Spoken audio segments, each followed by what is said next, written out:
Good evening, ladies and gentlemen. I welcome you to this briefing by Foreign Secretary Sri Vikram Mishri on the ongoing developments regarding Operation Sindoor. We also have with us Colonel Sophia Qureshi and Wing Commander Vyomika Singh for this briefing. With that, I hand over the floor to Foreign Secretary. Sir. Thank you, Ranveer. Good evening. Thank you all for joining for this briefing. You would have perhaps seen some information related to developments since late last night, early this morning, which has been put out by the Ministry of Defense. Just in case it has been missed, I will request Colonel Sophia Qureshi and Wing Commander Vyomika Singh to just update you and fill you in on the details. Thank you, sir. Operation Sindoor पर 7 मई 2025 को हुई press conference के दौरान भारत ने अपनी प्रतिक्रिया को केंद्रित, संतुलित और गैर उत्तेजक बताया था। यह विशेष रूप से स्पष्ट किया गया था कि पाकिस्तानी सैन्य ठिकानों को निशाना नहीं बनाया गया। साथ ही दोहराया गया कि भारत में किसी भी सैन्य लक्ष्य पर हमले का उचित जवाब दिया जाएगा। 7 से 8 मई 2025 की रात को पाकिस्तान ने उत्तरी और पश्चिमी भारत में स्थित कई सैन्य ठिकानों को, जैसे कि अवंतीपुरा, श्रीनगर, जम्मू, पठानकोट, अमृतसर, कपूरथला, जालंधर, लुधियाना, आदमपुर, भटिंडा, चंडीगढ़, नाल, फलौदी, उत्तरलाई और भुज पर ड्रोन और मिसाइलों से हमला करने का प्रयास किया। इन हमलों को इंटीग्रेटेड काउंटर यूएस ग्रिड और वायु रक्षा प्रणालियों द्वारा निष्क्रिय कर दिया गया। इन हमलों का मलबा कई स्थानों से बरामद हुआ, जो कि पाकिस्तानी हमलों का प्रमाण है। On the night of 7th May 2025, Pakistan attempted to engage a number of military targets in northern and western India using drones and missiles. These places included Avantipura, Srinagar, Jammu, Pathankot, Amritsar, Kapurthala, Nal, Jalandhar, Ludhiana, Adampur, Bhatinda, Chandigarh, Falodi, Uttarlai, and Bhuj. These were neutralized by the integrated counter unmanned aerial system and other air defense systems. The debris of these attacks is now being recovered from a number of locations that prove the Pakistani attacks. आज सुबह भारतीय सशस्त्र बलों ने पाकिस्तान के कई स्थानों पर वायु रक्षा रडार और प्रणालियों को निशाना बनाया। भारत की प्रतिक्रिया समान क्षेत्र में समान तीव्रता के साथ की गई। यह विश्वसनीय रूप से ज्ञात हुआ कि लाहौर में स्थित एक वायु रक्षा प्रणाली को निष्क्रिय कर दिया गया। Today morning, Indian Armed Forces targeted air defense radars and systems at a number of locations in Pakistan. Indian response has been in the same domain with the same intensity as Pakistan. It has been reliably learnt that an air defense system at Lahore has been neutralized. Pakistan ने नियंत्रण रेखा पर आकरण गोलीबारी की तीव्रता बढ़ा दी है, जिसमें कुपवाड़ा, बारामूला, उरी, पुंछ, मेंढर और राजौरी क्षेत्रों में मोर्टार और भारी तोपखाने का इस्तेमाल किया जा रहा है। Pakistan has increased the intensity of its unprovoked firing across the line of control using mortar and heavy calibre artilleries in areas in Kupwara, Baramulla, Uri, Poonch, Mendhar and Rajouri sectors in Jammu and Kashmir. 16 innocent lives have been lost, including 3 women and 5 children, due to the Pakistani firing. Here too, India was compelled to respond to bring mortar and artillery fire from Pakistan to a halt. Indian Armed Forces reiterate their commitment to non-escalation, provided it is respected by the Pakistan military. Jai Hind.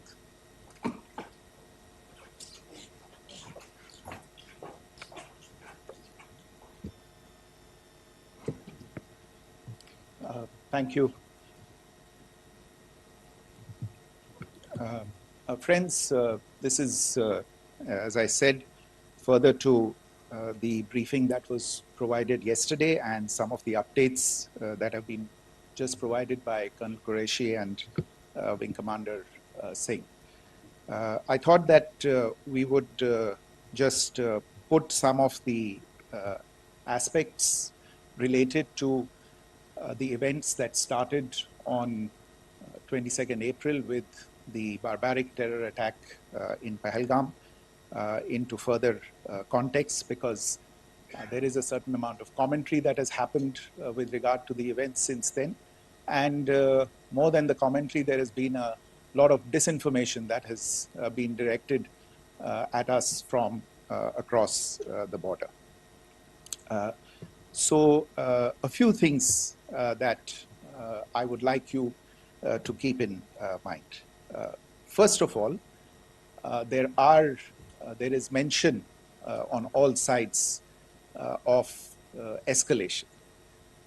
I think the first point that you have to keep in mind is the attack of 22nd April in Pahalgam is the original escalation.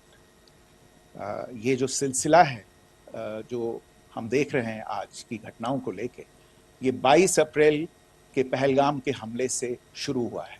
Escalation वहां पे हुआ है और उस escalation का जवाब भारतीय सेना ने, भारतीय फौज ने कल अपने एक्शन से दिया है. Secondly, I want to invite your attention to the involvement of the group calling itself the Resistance Front in these attacks. I pointed this out yesterday that this is a group that is a known front for the well-known Pakistan-based terrorist organization, Lashkar-e-Taiba. The group has been reported earlier. I mentioned to you about the Indian authorities providing information to the UN 1267 Sanctions Monitoring Committee. And in fact, we are going to be meeting with the team again very soon, and we will be providing an update to the information that we have provided earlier. But what is interesting, दिलचस्प बात यह है कि संयुक्त राष्ट्र की सुरक्षा समिति में जब पहलगाम के हमले को लेके एक प्रेस वक्तव्य जारी करने की बात चल रही थी, तो आप सोचिए किस देश ने टीआरएफ का, द रेजिस्टेंस फ्रंट का उसमें मेंशन किया जाना, उसको अपोज किया, पाकिस्तान ने.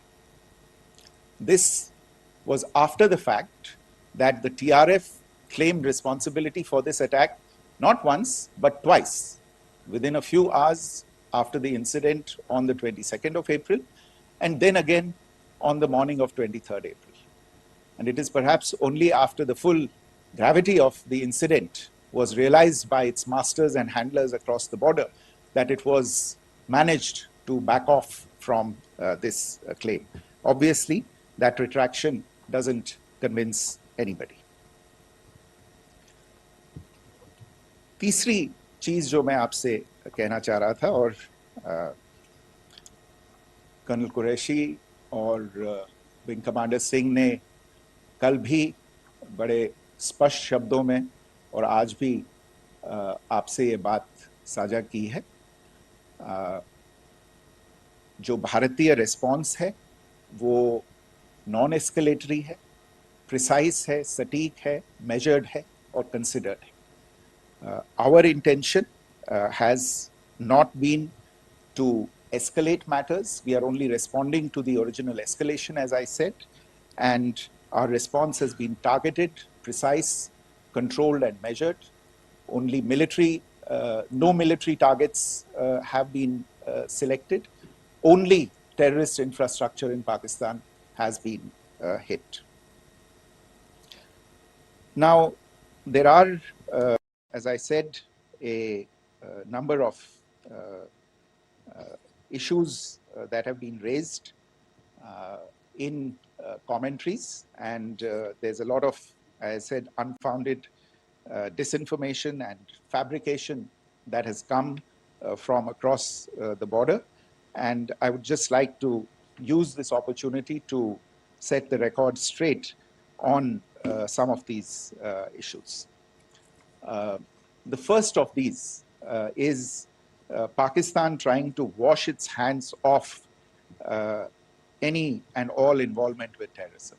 I think the Pakistani information minister said there are no terrorists in Pakistan. And I think he was challenged on that in the television program that he was appearing on.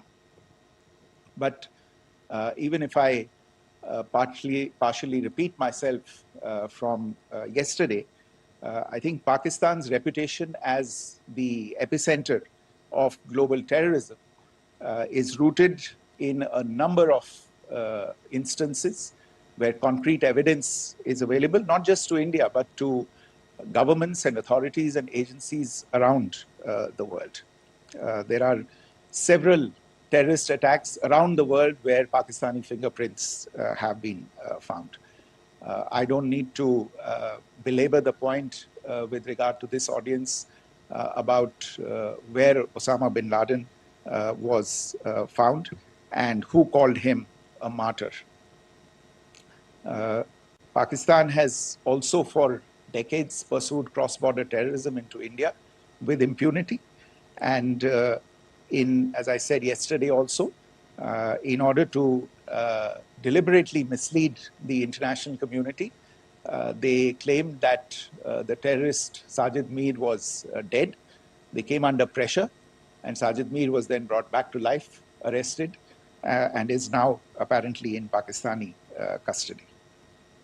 Pakistan is also home to a very large number of UN proscribed as well as UN proscribed terrorists, as well as terrorists proscribed by a number of other governments in the world, including, of course, the Lashkar-e-Taiba and the Jaish-e-Mohammed, as well as their leaders, Masood Azhar and Hafiz Mohammed Saeed. आपने देखा होगा हाल ही में पिछले ही कुछ दिनों में पाकिस्तान के रक्षा मंत्री और उनके पूर्व विदेश मंत्री दोनों ने इस बात को माना है कि पाकिस्तान का ऐसे ग्रुप्स के साथ जो रिश्ता है वो क्या रहा है. Both the defense minister and the former foreign minister of Pakistan, I think they've done a more eloquent job of this than I could ever do in terms of describing their country's implication in international terrorism and their involvement in housing these kinds of groups. दूसरा जो विषय है वो है पाकिस्तान का जो एक दावा है कि एक इंटरनेशनल impartial investigation होना चाहिए, एक joint investigative committee होनी चाहिए. These calls for jointly investigating this heinous and barbaric attack in Pahalgam. Again, I think you know the history well on this. You know the track record well, and it is not a bright track record insofar as Pakistan is concerned. In fact, in the pursuit of justice for the victims of multiple terrorist attacks, whether it be Mumbai in 2008, in Pathankot in 2016, or many others. But in particular for these two attacks, India had offered to cooperate. India provided forensic evidence and urged Pakistan to bring the perpetrators of these attacks to justice. We, in particular with regard to the Mumbai attacks of 2008, where a Pakistani Lashkar-e-Taiba terrorist was captured alive, India provided extensive information and evidence related to the involvement of Pakistani terrorists in this attack. Cases were registered, but you are all aware that these cases have not progressed, despite the formation of judicial teams, etc. And Pakistan has consistently stonewalled all efforts to move the investigation along.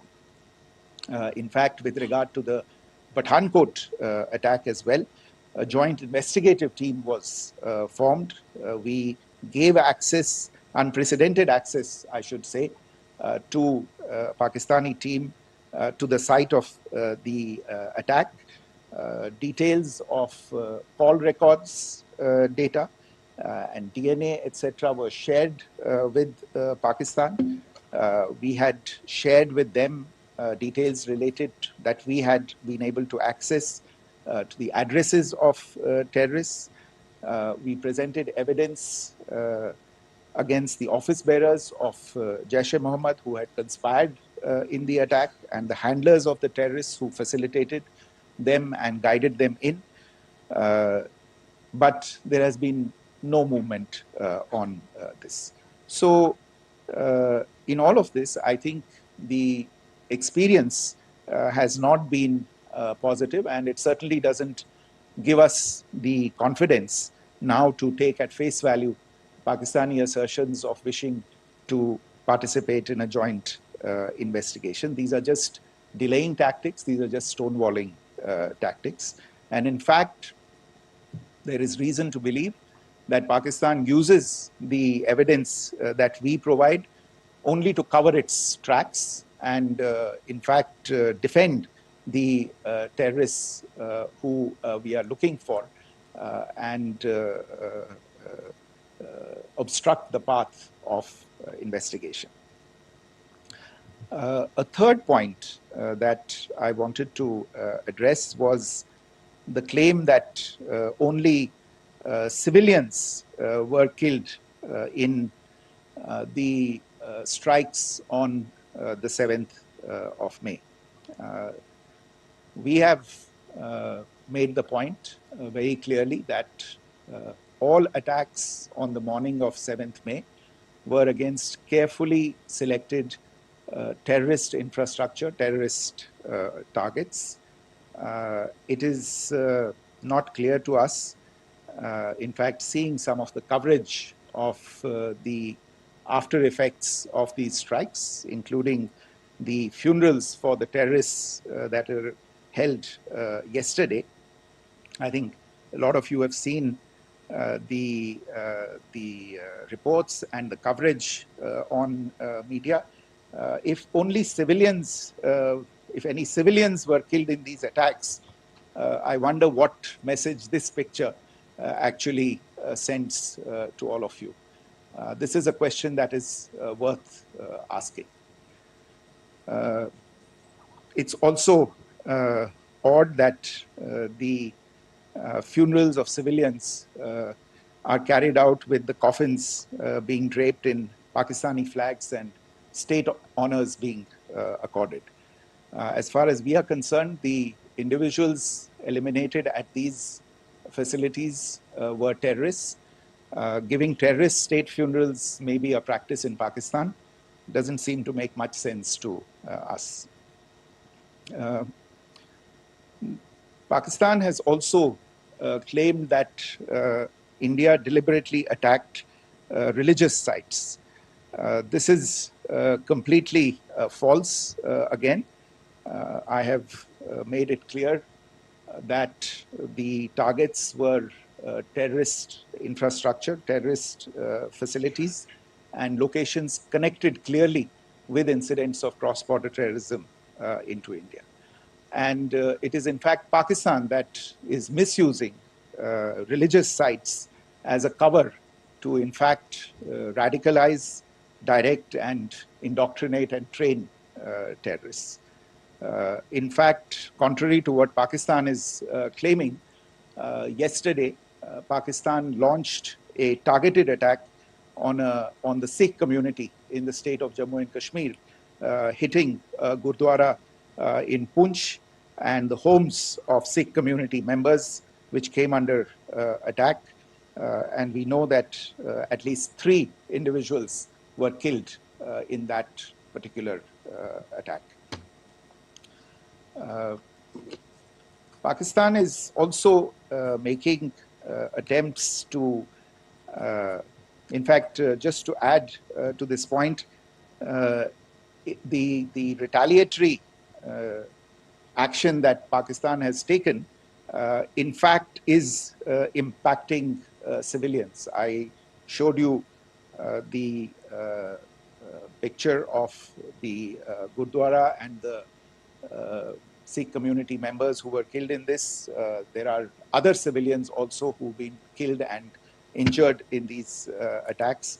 In fact, since yesterday morning, a total of 16 civilians have been killed and 59 others have been injured in the attacks by Pakistan. Not only this, Pakistan is also making attempts as part of its disinformation campaign to paint our action with regard to cross-border terrorism through the communal angle. If that is the issue, then I think I can do no better than to cite or point you in the direction of the Pakistan Army Chief's speech of 16 April 2025. I think that is the last word in communal rhetoric. And in the Pahalgam attack itself, you are aware of the kind of religious profiling that was done there. And perhaps there is a linkage between these two events. I can only say that these nefarious designs will not be allowed to succeed in India. And it is to be noted that people from all faiths, all religions, all regions in India have unequivocally, not just in India but around the world, have condemned these attacks. The Pakistani claims of now responding to India's strikes of the 7th of May. As I said right at the outset, it is India which is responding. The original escalation was by Pakistan on the 22nd of April. We are the ones who are responding to that escalation with the action that was taken yesterday morning. And again, I would like to emphasize that the action was restrained. It was directed towards non-civilian, non-military targets and confined to terrorist camps. And again, as we have been saying since yesterday, any further action by Pakistan, some of which we are seeing today, is nothing but escalation by Pakistan now, once again, and will be responded to and is being responded to appropriately. One point that I wanted to also address was the allegations to the targeting of a dam, the Neelam Jhelum project in Pakistan-occupied Kashmir. I want to say that this is an absolute and complete fabrication and a blatant lie. India has targeted only and only terrorist infrastructure, and the details of that, that terrorist infrastructure, together with the locations, were shared with you yesterday by Colonel Qureshi and Wing Commander Singh. I should note that if this kind of a claim is a pretext for targeting Indian infrastructure of a similar nature, Pakistan will be entirely responsible for the consequences that will undoubtedly follow. Finally, I want to address some issues that have been raised related to the Indus Waters Treaty and the disinformation that has been raised in regard to that as well. The fact is that there have been fundamental changes in the circumstances in which the Indus Waters Treaty was concluded, and they call for a reassessment of the obligations under the treaty. Over the last year and a half to 2 years, India has been in communication with the government of Pakistan. We've sent several notices to them requesting for negotiations to discuss modification of the treaty. India has for 6+ decades now honored the treaty, even during periods when Pakistan imposed multiple wars on us, and even when relations were adversarial. Pakistan is the one that has been acting in violation of the treaty, deliberately creating legal roadblocks in India exercising its legitimate rights on the Western rivers. Any projects that India sought to build on the Eastern rivers, and even on the Western rivers, which we are allowed to by the treaty, were always challenged by Pakistan, thereby hampering our rights to utilize our legitimate waters under the treaty. In fact, if you see the preamble of the treaty itself states that the treaty was concluded in a spirit of goodwill and friendship. Mark those words, concluded in a spirit of goodwill and friendship. ये भारत का धैर्य और भारत की सहनशीलता है जो 65 साल से हम इतनी प्रोवोकेशन के बावजूद इस ट्रीटी को निभा रहे हैं. However, as has been made clear earlier as well, Pakistan has not responded to our request to enter into negotiations for a reassessment of the obligations under the treaty. A number of conditions have changed.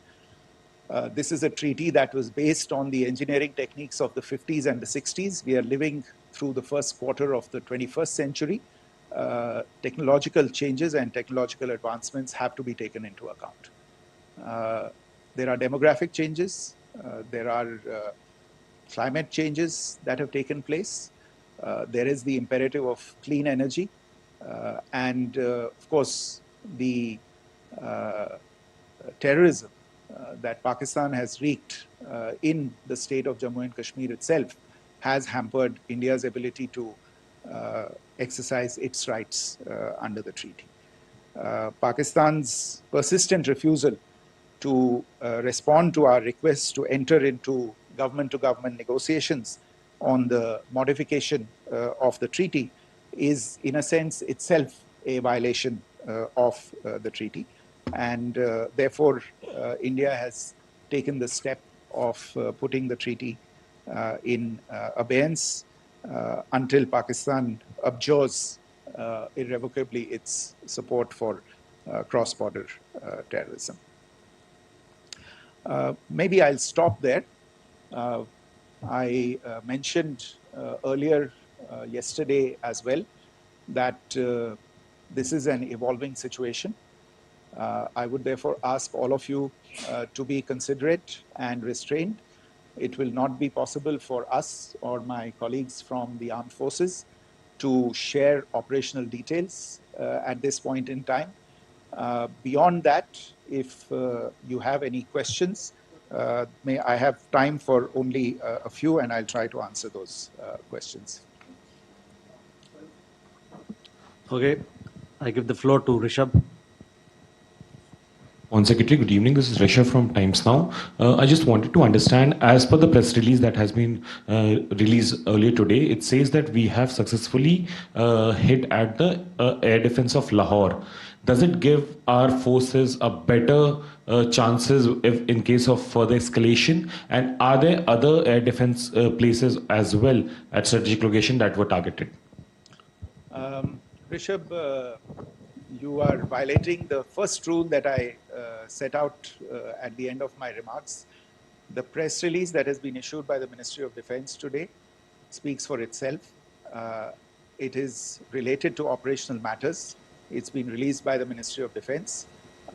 As more information becomes available, it will be released at the appropriate time. Once again, please don't go into operational details at this point in time, because this is a constantly evolving situation. Yeah, go ahead. Foreign Secretary Smita Sharma, just wanted to ask, the Pakistani Minister Ishaq Dar in an interview has claimed that the national security advisors of India and Pakistan have spoken to each other, if you could confirm or deny, and is complete severance of diplomatic ties with Pakistan also on the table? I have no information with regard to contacts between the two national security advisors.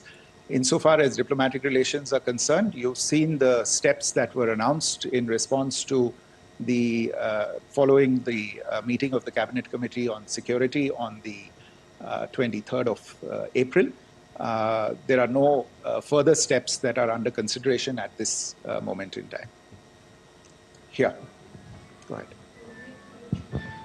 Foreign secretary, मेरा नाम मनीष है, मैं TV9 Bharatvarsh से हूं, और आपने खुद ही बताया कि कितना मिस इन्फॉर्मेशन क्रॉस बॉर्डर से आ रहा है, बल्कि ऐसा लग रहा है जैसे पाकिस्तान के प्राइम मिनिस्टर और डिफेंस मिनिस्टर तक भी प्रोपेगेंडा करने में मिस इन्फॉर्मेशन में आ गए हैं।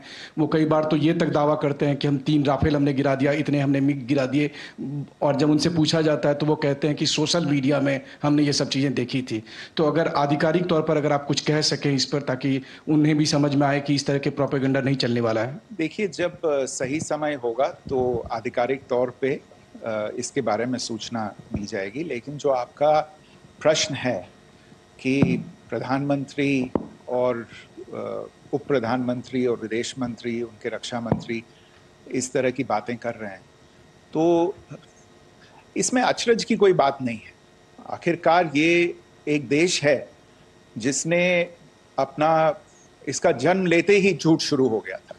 1947 में जब पाकिस्तानी फौज ने जम्मू कश्मीर पे दावा बोला, तो उन्होंने किसी ऐसे वैसे व्यक्ति से नहीं, संयुक्त राष्ट्र से झूठ बोला कि हमारा कोई लेना देना नहीं है इससे, ये लोग जो गए हैं वो तो कबायली हैं।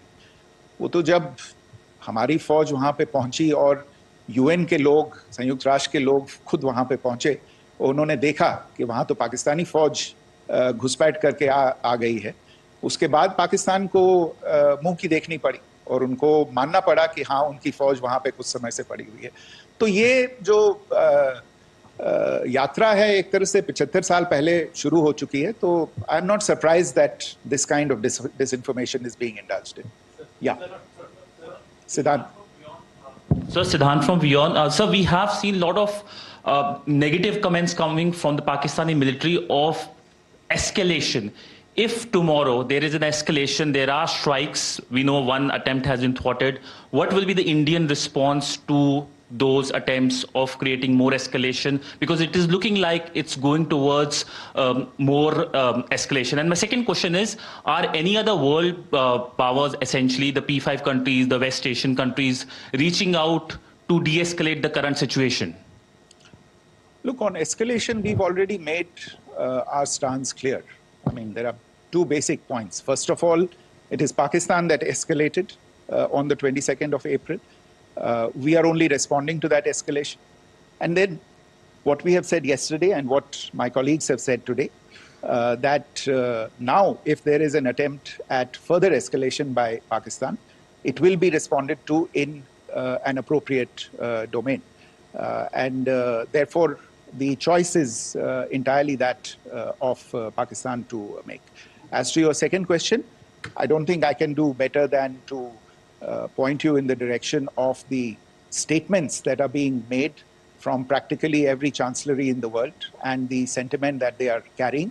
That sentiment essentially, and for the major portion, is support for the government of India in the context of the condemnation of the terrorist attack in Pahalgam on the 22nd of April.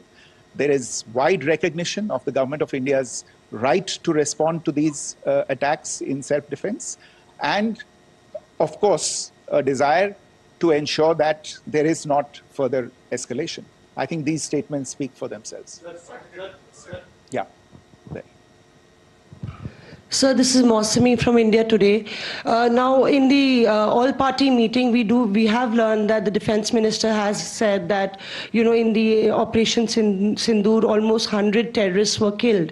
Would we have any details about what is the number like, and also about if there were any big faces, masterminds, terrorist masterminds who were in fact killed? There is also a report that Masood Azhar's family's 10 members have been killed, and Rauf Asghar, who was actually the mastermind of Pulwama, he's also been badly, severely injured.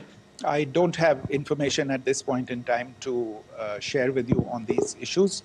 But as I said, I think, there is so much information out there on television, in the news media, in social media, that it sometimes looks like a long time has passed since this. Please understand that slightly over 36 hours only have passed since this operation was undertaken. Let us have some patience. Information will come out and will be shared in due time. Shruti. Thank you, Foreign Secretary. Shruti Ranjan from Bloomberg. Sir, could you give us any understanding whether India has moved the IMF or the World Bank to kind of, sensitize them about the the bailout that Pakistan has, and the kind of stuff that the Pakistan government is doing?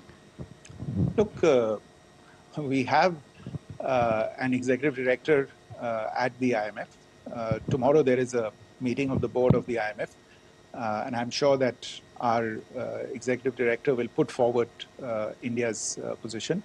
The decisions of the board are a different matter. You know the process through which they are made.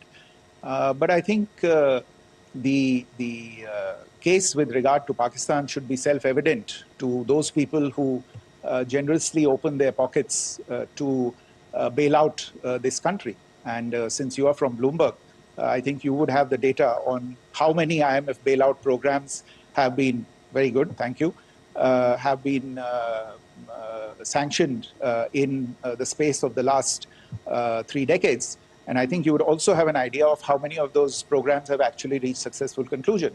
Probably not many. So I think this is a decision that board members have to take by looking deep within themselves and looking at the facts. So we can, one last question, sir.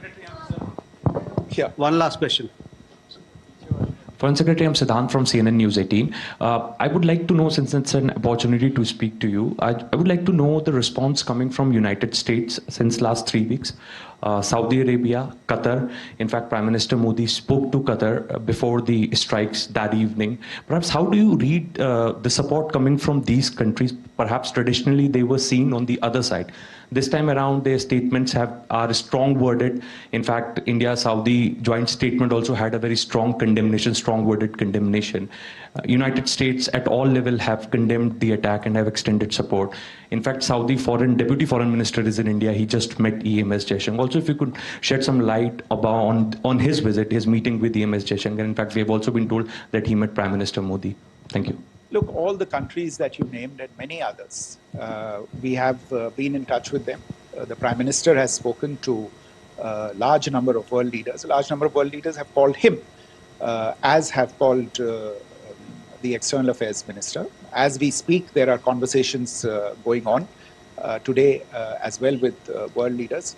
And your assessment or conclusion of the general tenor of these messages is very much on point. And I think this is a recognition of the fact, firstly, of the barbaric nature, the unprecedented nature and character and features of the attack in Pahalgam, and a recognition of India's right to respond to this. And also a recognition of the fact that in responding, we have been nothing but responsible and have done so in a restrained, in a measured, and in a non-escalatory manner. I think that counts for something. People have taken that into account, and that is what is explaining the kinds of reactions that we are seeing. And we appreciate the sentiments and the statements that have been made by the vast majority of world leaders. Yes, the Saudi Minister of State for Foreign Affairs is in Delhi. He had a meeting with the External Affairs Minister earlier today. I don't have further details at this moment, but if there are details, the ministry will share them at some point with you. Thank you. I think that's all we have.